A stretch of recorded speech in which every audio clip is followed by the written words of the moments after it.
Tema, kuri aktuali kiekvienam, ypač dabar, šiais laikais, yra depresija. Ir aš galvoju apie tai, kas tai atsitikė su žmonėmis, kad tiek daug atvejų girdžiu šalimais sergu depresija. Ir ypač paskutinius 2 mėnesius susiduriu su žmonėmis, bendrauju su jais, su draugais, su pažįstamais, iš kurių išgirstu mano draugas, aš, mano pažįstami, mano artimųjų tarpe, žmonės pradėjo sirgti depresiją. Žodis sirgti tai yra turbūt ilgalaikis procesas ir pastebėjo, kad jau žmonės net nenori eiti ir keltis iš lovos. Ir tai vyksta aplinkui. To, ko anksčiau nebuvo tokiu mastu, anksčiau tai yra prieš 30 metų, dabar yra, atrodo, įprastas masinis reiškinys ir neišvengiama. Aš žinau, kas tas skausmas yra, kai tu esi tokioj būsenoj. Tai yra neįtikėtinas dvasinis skausmas, kur tu naikini save ir gyvenimas yra paralyžiuotas, jo nėra. Tu jį susinaikini ir jis degina iš vidaus. Ir aš kalbuosi su artimiausiais savo žmonėmis, su kuriais dirbu ir girdžiu tą patį. Serga, jaučiuosi būtent taip. Dėl to galiu pajausti tą skausmą, galiu pajausti tą beviltiškumą, kuris apima tos žmonės. Nes mano gyvenime buvo tokia patirtis, kur aš susidūriau akis į akį su depresija. Taip, čia terminas toksai gal etiketė lipinantis, bet pats jausmas. 2009 metais, kai bankrutavo mano kompanija, aš pradėjau verslą, pradėjau tuo metu ir šeimą, nes tai išvedė į skyrybas, pradėjau vaikus. Mes pasukome kitais keliais su žmona būtent dėl to įvykio. Aš pradėjau namus, aš išėjau su vienu čemodanėliu iš namų, kad pradėti gyventi gyvenimą. Ir tas laikas buvo ypatingai sunkus, mane persekiojo ieškiniai, teismai, antstoliai ir turėjau spręsti kažkaip tai išgyvenimo tos klausimus. Bet tai man ne pirmas kartas iš tikrųjų tas išgyvenimas toksai va, kaip tada buvo ir aš bandžiau sutvarkyti su tuo. Pradėjau kitus veiksmus, kitas veiklas, bet tas spaudė slėgė. Aš nežinau, kaip susitvarkyti su tuo, nes tai tas emocinis krūvis, tai čia yra emocinis, čia ne fizinis kažkoks. Tai mes galvoje patys sugūrėme tą veiksmą, jisai mane slėgė ypatingai. Ir atėjo toks momentas, kad aš jau mačiau, kad ta galva nebeišneša to suvokti. Ir prasidėjo toks etapas, kad jau net nesinori judėti niekur, iš niekur. Taip, aš atsikeldavau iš lovos, bet jau tas jausmas buvo, kad nėra gyvenimo, viskas, pabaiga. Ir nenorėjau aš taip gyventi. Man norėjosi kažkaip tai spręsti, nes gyventi tokia kančioje yra nepakeliama. Ir aš nepakėliau tos kančios ir ką daryti. Gerai, aplinkui mes žinome tą informaciją, yra psichologai, kurie padeda kažką tai. Tai nuėjau aš tą vienintelį kartą pas tą psichologą, rekomenduotą psichologą, kuris klausėsi manęs visą valandą ir žiūrėjo, kažką tai užsirašinėjo. Ir po pokalbio jisai sako, žinai, tu sergi depresija. Aš galvoju, ir ką, čia viskas? Jo, tau reikėtų gerti vaistus. Viskas. Jo visas buvo pasakymas. Nepasakė jisai, kad tu eik vaikščiokis į gamtą, būk saulės pamatyk, ar ten kažką tai daryk kitaip. Ne, tau reikia gerti vaistus, viskas tvarkoj. Tuo metu aš nejaučiu, kad aš turėčiau gerti vaistus, aš tik tai ieškau atsakymų, kodėl tai vyksta, kaip susitvarkyti kažkokiam priemonėm. Ir visą gyvenimą aš iš tikrųjų nedraugau su vaistais, iš vis neturėjau jokių problemų su sveikata ir aš realiai nejau į vaistus. Jisai man pasiūlė vaistus. Gerai, galvoju, tokia kritinė situacija, ypač kai emocijos užvaldo, tu tiesiog tada imiesi bet ko. Gerai, pabandysiu. Ir aš pabandžiau tuos vaistus galbūt mėnesį. Po 1-2 dienos aš karto pajaučiau didžiulį skirtumą savo elgsenoje, savo asmenybėje. Ir tai mane šokiravo, iš tikrųjų atėmė iš manęs bet kokį domėjimąsi pasauliu, mane atbukino ir aš vaikščiau kaip zombis. taip mano reakcija į bet kokius įvykius patapo beveik nulinė ir aš pasijaučiau tikrai kaip zombis, nors aš suvokiau, kad aš čia dėl vaistų poveikio taip reaguoju ir aš savo pasakiau, ne, aš taip negyvensiu. Aš tokio gyvenimo nenoriu, nesvarbu, kad čia yra vaistai, man kažką tai čia padeda. Ir aš nutraukiau tą visą valgymą tų vaistų po 3-4 savaičių, man atrodo. Ir sakiau, aš susirasiu būdą, kaip išeiti kitaip. Tai pradėjau kitaip gyvenime dėlioti dalykus. Žingsnis po žingsnio išėjau, atradau atsispirti į ką ir susitvarkiau. Tai tie vaistai man iš tikrųjų nepadėjo, o jie man parodė, koks kelias laukia ir koks kelias yra daugumo žmonių, kurie vartoja vaistus. Būtent tuos psichotropinius vaistus. Ir tie žmonės, su kuriais aš bendrauju, kurie turi tą depresiją, kurie turi pripažintą netgi klinikinę depresiją, jie visi sėdi ant tų pačių vaistų. Tie vaistai, kurie jiems padeda tapti atbukti ir kažkaip pratemti tą dieną, bet iš esmės jie negydo jų, o jau nekalbu apie tai, kad jie juos gal net ir atvirkščiai gilin tempia į tai, nespręsdami tos problemos. Taigi, kadangi ta būsena žmonėms yra nepakeliama, kokios tos priežastys yra, kas atsitinka. Jų yra turbūt labai daug tų priežasčių, atėję iš traumų, iš vaikystės, iš situacijų, iš didžiulių skaudulių, iš netekčių. Bet ką aš dabar matau, kad daugelis tų mano žmonių, su kuriais aš bendrauju, ar tų pažįstamų, ar nepažįstamų, ar draugų, ar artimųjų, aš žinau jų situacijas, aš pasikalbu su jais ir tai nėra traumos, kurios čia kažkaip tai šiuo metu jos manifestavosi, išsireiškė, išvirto į kažką tai. Tai dažniausiai yra susikurtas mūsų pasaulis galvoje, mąstyme ir mes patys save įvelkame į tą kančią, mąstydami, dėliodami, darydami sprendimus galvoje ir mes patys save privedame prie tos kančios. Kas priveda prie tos kančios? Kodėl būtent tos tokios mintis ir ateina?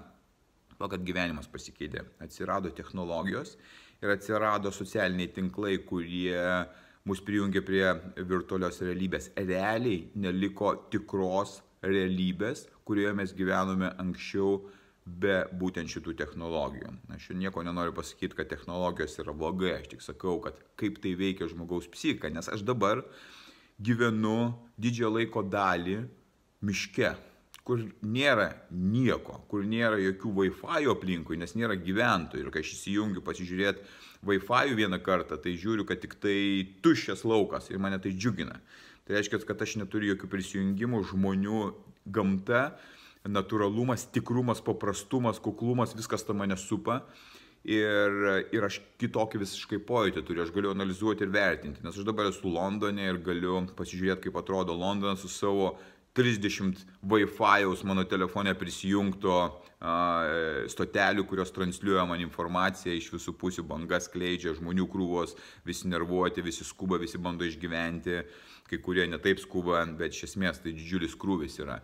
Ir tas tempas, kuris yra padarytas žmonėms ir visi reikalavimai, jie veda į tą beprotybę, kurie atveda į tą savinaiką ir tą depresiją. Žmonės neberanda pagrindo ir tu turbūt neberandi pagrindo į ką atsiremti, kokia čia yra prasmė tam gyvenime ir paklysti. Ir gaunasi taip, kad tu atitrūkęs nuo realybės, tu toje netikroje realybėje bandai lygintis su kitais, kaip kiti gyvena, ką jie patiria, kaip jie atrodo, ką jie turi. Ir tu matai, kad tu to neturi ir iš karto eini į tą savinaiką. Tai reiškia, kad tu iš karto atmeti bet kokią galimybę, kad tau gali būti geriau negu jiems, arba net nebeieškai savo autentiškumo, kad tu esi tas, kas esi, ir tiesiog tave įtraukia į tą negatyvumą, kad tu niekada toks nebūsi, tu toks nelaimingas, tu neturi santykių ar dar kažko tai, ir tai yra beprotybė. Ir aš lygiai tą patį pastebiu, kai aš kažkokiais tai būdais patiriu socialinių tinklų įtaką, aš matau tą patį, kaip iš manęs išsiurbia tą energiją. Tai žmonės, kurie sėdi tenais ištisai, jie patiria tą kančią. Ir kai jie nemato tokios prasmės, kai jie tenais yra, jie pastoviai save gramzdina į tą ratą. Išsiskiria tam tikras cheminių medžiagų kiekis, kuris dar labiau juos gilina ir jie sukasi toje savo negatyvioje energijoje. Ir tai po to jie, ar gydytojai, pavadina depresiją, kai jau nesinori iš lovos lipti, kai gyvenimas nemielas, kai tu vos padarai darbus, kurie yra būtini tam, kad tu gautum šiek tiek pinigų, kad kažkaip tai išgyventi, mokesčius sumokėti ir panašiai. Kita dalis, kuri yra ypatinga. Aš nesu gydytojas, aš žmogus einantis per patirtį, per savo asmeninę patirtį, savo praktikas, kurias aš atlieku, savo programas, kurias susikūriau savo ir kitiems. Ir matau labai svarų indėlį šitoje beprotybėje, šitose depresijose, kurios vyksta aplinkui, maistas. Maistas, kurį mes vartojame. Ir analizuodamas tuos žmonės, kurie turi jau tokias stadijas, matau, ką jie valgo, kaip tai veikia. Maistas įtakoja per mūsų skrandį, per virškinimą mūsų protui, mūsų mąstymui, mūsų psichiniai sveikatai garantuota 100%. Ir maisto kokybė pasidariusi toksinė, tai praktiškai visur toksinis maistas, vienas kitas produktas, kurį gali atsirinkti, kuris galėtų būti tinkamas, bet problema tai, kad jisai gal nėra labai skanus, jis nėra labai įmantrus ir žmonėms yra kišama, kad jūs turite visokių įmantrybių turėti. Pažiūrėk parduotuvėse didesnėse, kurių pilna ir Lietuvoje ir čionais, visokių spalvų supakuotas, skatinantis tą instinktyvų vartojimą. Bet ten yra formulės, ten yra nuodai, ten yra konservantai, skonių stiprikliai, papildai ir panašiai, kurie veikia mūsų virškimo sistemą. Jis sugenda, mes pradedame kentėti psichiškai. Antibiotikų vartojimas lygiai taip pat. Visas žarnynas, gerosios, blogosios bakterijos yra žudomos, reiškia, kad vėl įtakojama savo psichika. Taigi, yra keli faktoriai. Ir tas maistas ir tai, ką mes įsileidžiam į kūną ir į galvą, tai yra toksinai. Į galvą mes įsileidžiame neigiamą informaciją. Neigiamą informaciją, kuris sklaido aplinkui. Karas, mirtis, badas, ekonominė suirutė, kažkoks nestabilumas. Yra pasėta tokia sėkla kaip baimė ir žmonės šitoj vietoj irgi papuolė yra į gniaužtus. Jiems atsiranda ir tau atsiranda beviltiškumo jausmas, kad nieko neįmanoma padaryti. Kaip tokia pasaulyje tokie įvykiai vyksta, ką iš čia mažas toksai varžtelis. Ir tu pridedi prie savo depresijos dar vieną žingsnį, dar vieną vynį įkalį savo depresiją, sustiprini ją. Tai maistas, tinklai socialiniai pasilyginimai, tavo būtent informacijos ir toksinų priėmimas ir į tavo protą. Ir tu neturi į ką atsiremti, tu neturi jokių galimybių ištrūkti iš to rato, nes beveik nėra žmonių, kurie galėtų rodyti pavyzdį, laimingų, džiugių žmonių, kurie yra dorai gyvenantis. Beveik nebeliko tokių žmonių ir tu nematai, kas, kur, ar apie ką čionais. Vienintelė išeitis tampa vaistai, vaistai neišeitis yra tavo prapultis. Ir kai aš pradėjau dirbti su savimi, tai truko iš tikrųjų N metų, bet paskutinės mano tas darbas privedė prie to, kad aš apribojau visiškai informacijos patekimą man, į mano galvą, žinodamas, kas yra toksiška man, o kas man yra reikalinga. Kai man reikia mokytis, aš renkuosi informaciją, kuri reikalinga man mokytis. Aš tik tai ją renkuosi. Aš nesistengiu savęs pagauti, žiūrinti kažkur tai, kas man tik tai dopamino kiekį leistų išsiskirti. Tai atitinkamai gaunasi taip, kad aš neįleidžiu į galvą nuodų. Lygiai taip pat su maistu. Aš neįleidžiu per maistą tų nuodų. Taip patenka man, ypač dabar Londone aš jaučiu tą skirtumą maisto, kurį aš valgau ir iš karto per maistą aš jaučiu nuotaikos kritimą. Gerai, kad aš galiu suvaldyti, sustabdyti ir imtis priemonių, kurias leidžia man iš karto vėl į naują gerą būseną išeiti. Bet kas nemoka, nes daugelis nemoka, jie tiesiog prapuola ir jie yra tenais. Dar vienas faktorius, esminis vėlgi per savo patirtį einant, fizinis aktyvumas. Fizinio aktyvumo nebeliko. Žmonės nebenori nieko dirbti. Jiems nereikia nieko dirbti. Niekas negyvena ten, kad reikėtų dirbti. Vienas kitas žmogus dirba kažkokį fizinį darbą. Dauguma žmonių sėdi prie kompiuterių ir prisijungia prie kitos realybės, jų kūnas nedirba. Tai yra dar vienas esminis faktorius, kaip ir tie visi esminiai faktoriai, kurie įtakoja tavo būseną, jeigu tu sergi depresiją, liūdesiu, nerimu. tu neturi fizinio aktyvumo. Vien tik sporto klubas galėtų padėti, bet niekas nenori kiekvieną dieną tenais būti. Bet fizinis aktyvumas yra ir fizinis darbas, ir hobis, ir pasivaikščiojimas, ir bėgiojimas, ir griovių kasimas.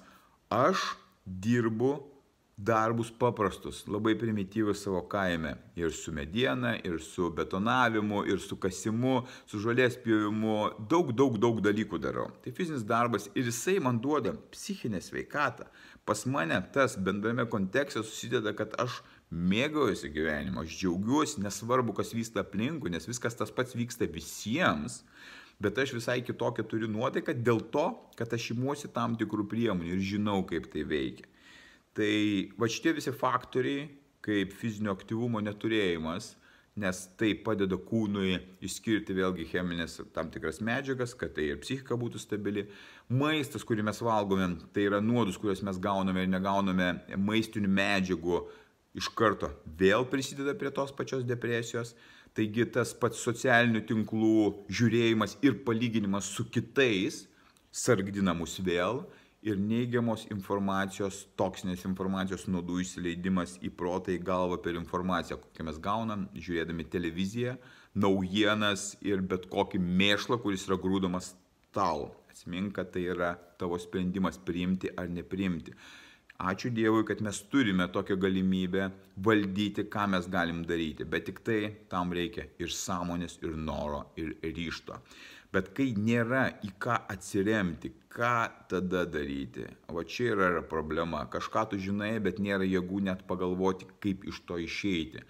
Svarbu šitame momente surasti jėgų surasti, kad patikėti, kad galima tai susitvarkyti, nes tai galima susitvarkyti. Tai nėra iš tikrųjų labai kažkoks kosminis mokslas, išeiti iš tos būsenos.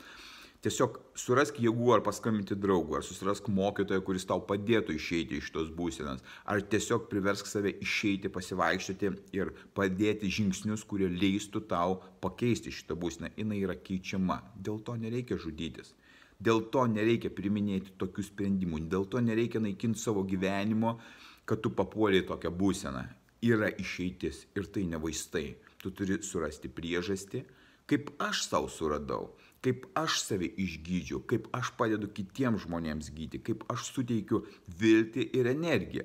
Dėl to mano tikslas ir yra būti aukštos energijos, pozityvaus mąstymo ir teikti tą džiugesį. Nes aš džiaugiuosi kiekvieną dieną, kiekvieną akimirką, net ir sudėtingose situacijose. Ir tada aplinkų žmonės, kurie yra aplink mane, mano žmonės, jie mato tą įkvėpimą. Jeigu tu esi tas, kuris gyvena tokiame gyvenime, koks skausmas yra, žmonės aplinkui mato tą patį. Pasidaryk savo tikslą išeiti iš tos situacijos ir tapti tą šviesą tiems žmonėms, kad jiems padėti jų problemose, kad jie matytų įkvėpimą tavyje, kuris ką tik buvo toje juodumoje. Yra daug būdų, kaip tai susitvarkyti, neprarask vilties, tikėjimo ir būk stiprus.